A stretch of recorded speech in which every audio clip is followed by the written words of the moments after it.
আসসালামু আলাইকুম। আপনারা যারা কক্সবাজারে আসতে চাচ্ছেন অ্যান্ড সুগন্ধার কাছাকাছি একটা হোটেল চাচ্ছেন বাজেটের মধ্যে, তাদের জন্য এই সোহাগ গেস্ট হাউসটা একটা বেস্ট অপশন। যারা ফ্যামিলি নিয়ে যারা আসবেন 4 থেকে 5 জনের ফ্যামিলি, তাদের জন্য এই হোটেলে এই রুমটা আপনাদেরকে রিভিউ করছি। সো আমরা যদি ওভারঅল এই রুমটাকে যদি বলি, এটা হচ্ছে কানেক্টিং একটা রুম। এটাতে আপনার রুম থেকে ঢুকে এই একটা রুম আপনার থাকবে, পাশাপাশি আর একটা রুম আছে এই পাশটাতে, যেখানে আপনারা ওভারঅল 4 থেকে 5 জন আপনারা থাকতে পারবেন ফ্যামিলি।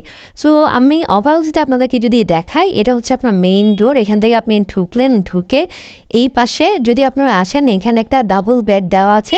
এখানে আপনারা মাস্টার বেডে 2 জন, দেবী সহ 3 জনও থাকতে পারবেন। এই রুমটা হচ্ছে আপনার এসি, এখানে একটা এসি দেওয়া আছে, অলসো এখানে ফ্যান দেওয়া আছে।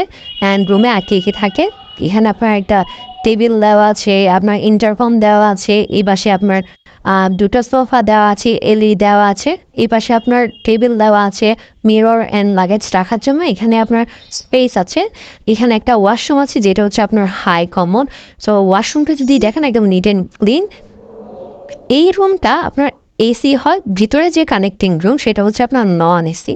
সো এই রুমটাতে যদি ঢুকি, এখানে দেখতে পাচ্ছেন একটা সোফা দেওয়া আছে, এখানে একটা বেড দেওয়া আছে, যেখানে আপনার 2 জন থাকতে পারবেন। এই রুমটা হবে নন এসি, এখানে ফ্যান দেওয়া আছে। সো যারা বাজেটের মধ্যে কক্সবাজারের সুগন্ধমোড়ে একটা হোটেল চাচ্ছেন, এখান থেকে যে কোনো সময় আপনারা বেঁচে যেতে পারবেন, তাদের জন্য এটা একটা বেস্ট অপশন। রিজার্ভেশনের জন্য নাম্বার দেওয়া আছে, আপনারা নাম্বারে ফোন করে রিজার্ভেশন কমপ্লিট করতে পারেন। Thank you so much.